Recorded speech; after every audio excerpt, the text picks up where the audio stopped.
Hi friends, நான் மாலினி. ரொம்பவே tasty and ஹெல்த்தியான பிரேக்ஃபாஸ்ட் ரெசிபி தான் பார்க்க போறோம். பிரேக்ஃபாஸ்ட்டுக்கும் எடுத்துக்கலாம், டின்னருக்கும் எடுத்துக்கலாம், இல்லனா ஈவினிங் டைம்ல ஸ்நாக்ஸா கூட எடுத்துக்கலாங்க.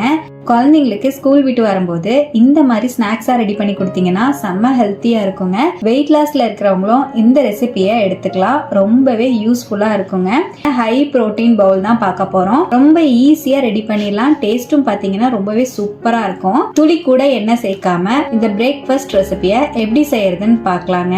பாத்திரத்துல 3/4 கப் அளவு வேர்க்கடலை ஆட் பண்ணிக்கலாம். நான் பச்சை வேர்க்கடலை சேர்த்திருக்கேங்க. 3/4 கப் அளவு பச்சை பயிறு ஆட் பண்ணிக்கலாம். நான் சொல்லியிருக்கிற அளவுகள் 2ல இருந்து 3 பேருக்கு சரியா இருக்கும். ரெண்டா மிக்ஸ் பண்ணிட்டு தேவையான அளவுக்கு தண்ணி சேர்த்து பச்சை பயிரையும் கடலையையும் ஊற வச்சுக்கலாம். இப்ப நான் தேவையான அளவுக்கு தண்ணி சேர்த்து அப்படியே ஊற வச்சுட்டேன். இருக்கட்டும். 5ல இருந்து 6 மணி நேரம் ஊறி வரட்டுங்க. இப்ப நான் ஒரு 5 மணி நேரம் ஊற வச்சிருந்தேன். பாருங்க, நம்ம வேர்க்கடலையும் பச்சை பயிரும் நல்லா ஊறி வந்திருக்கு. இந்த அளவு ஊறி வந்தாலே போதும். இப்ப தண்ணியை வடிச்சிட்டு ஒரு வாட்டி வாஷ் பண்ணி எடுத்துட்டு வந்துடுறேன். இப்ப வடிச்சு வச்சிருக்கிற பச்சை பயிரையும் கடலையையும் குக்கருக்கு மாத்திக்கலாம். நம்ம எந்த கப்ல பச்சை பயிரையும் கடலையையும் அளந்தமோ அதே கப்ல 1 கப் அளவு தண்ணி சேர்த்துக்கிறேன். உங்களுக்கு பார்த்தாலே தெரியும், பச்சை பயிறு கடலைக்கும் தண்ணிக்கும் ஈக்குவலா இருக்கும். இந்த மாதிரி சேர்த்துனீங்கன்னா தான் தண்ணி எக்ஸஸ் ஆகாம நமக்கு கரெக்டா வெந்து வரும். 1/2 டீஸ்பூன் உப்பு சேர்த்துக்கலாங்க. குக்கர் மூடி போட்டு 2ல இருந்து 3 விசில் விட்டு இறக்கிக்கலாம். பாருங்க, நான் 3 விசில் விட்டு இறக்கிட்டேன். நம்ம கடலையும் பச்சை பயிரும் சூப்பரா வந்திருக்கு. உங்களுக்கு பார்த்தாலே தெரியும், பச்சை பயிரெல்லாம் நல்லா பூ மாதிரி வந்திருக்கு, கடலையுமே நல்லா வந்திருக்கு. இருக்கட்டும். இப்ப நம்ம வேக வச்ச பச்சை பயிறு கடலைய மிக்சிங் பவுலுக்கு மாத்திக்கலாங்க. ஒரு பெரிய வெங்காயத்தை நல்லா பொடியா நறுக்கி சேர்த்துக்கலாம். ஒரு வெள்ளரிக்காவை பொடியா நறுக்கி சேர்த்துக்கலாம். ஒரு கேரட்டை இந்த மாதிரி துருவி சேர்த்துக்கிறேன்.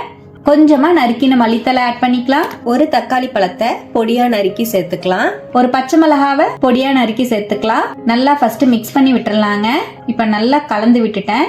இதோட கேரட் வெள்ளரிக்காய் எல்லாம் சேர்த்துக்கிறதுனால இன்னுமே டேஸ்டா இருக்கும். இப்ப நல்லா மிக்ஸ் பண்ணிட்டேன். இதோடவே 1/2 டீஸ்பூன் மிளகுத்தூள் சேர்த்துக்கலாம். 1/2 டீஸ்பூன் உப்பு சேர்த்துக்கலாம். நம்ம பச்சை பயிறு கடலைக்கு உப்பு ஆல்ரெடி சேர்த்திருக்கோம். இப்ப நம்ம சேர்த்திருக்கிற கேரட் வெள்ளரிக்காய் வெங்காயத்துக்கெல்லாம் தான் உப்பு சேர்த்திருக்கோங்க. 1 டீஸ்பூன் வறுத்த ஜீரக பொடி சேர்த்துக்கலாம். 1/2 டீஸ்பூன் சாட் மசாலா சேர்த்துக்கலாம். நல்லா மிக்ஸ் பண்ணிக்கலாங்க.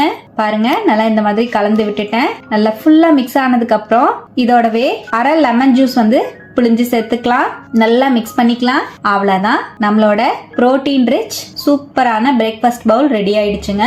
டேஸ்ட் சூப்பரா இருக்கும். கண்டிப்பா ட்ரை பண்ணி பாருங்க. குழந்தைங்கள பெரியவங்க யாரு வேணாலும் எடுத்துக்கலாம். இந்த 1 கப் போதுங்க. பிரேக்ஃபாஸ்ட்டுக்கு எடுத்தீங்கன்னா மதிய வரைக்கும் நல்ல ஃபில்லிங்கா இருக்கும். வெயிட் லாஸ்ல இருக்கிறவங்களும் இந்த மாதிரி ட்ரை பண்ணி பாருங்க. ரொம்பவே டேஸ்டாவும் இருக்கும். ட்ரை பண்ணி பார்த்துட்டு எப்படி வந்ததுன்னு கமெண்ட்ல மறக்காம என் கூட ஷேர் பண்ணுங்க. நம்ம சேனலை இப்பதான் ஃபர்ஸ்ட் டைமா பாக்குறீங்கன்னா சப்ஸ்கிரைப் பண்ணி பக்கத்துல இருக்கிற பெல் ஐகானையும் பிரஸ் பண்ணி வச்சுக்கோங்க. லைக் பண்ணிக்கோங்க. ஃப்ரெண்ட்ஸ் அண்ட் ஃபேமிலியோட ஷேர் பண்ண மறக்காதீங்க ஃப்ரெண்ட்ஸ். தேங்க்யூ.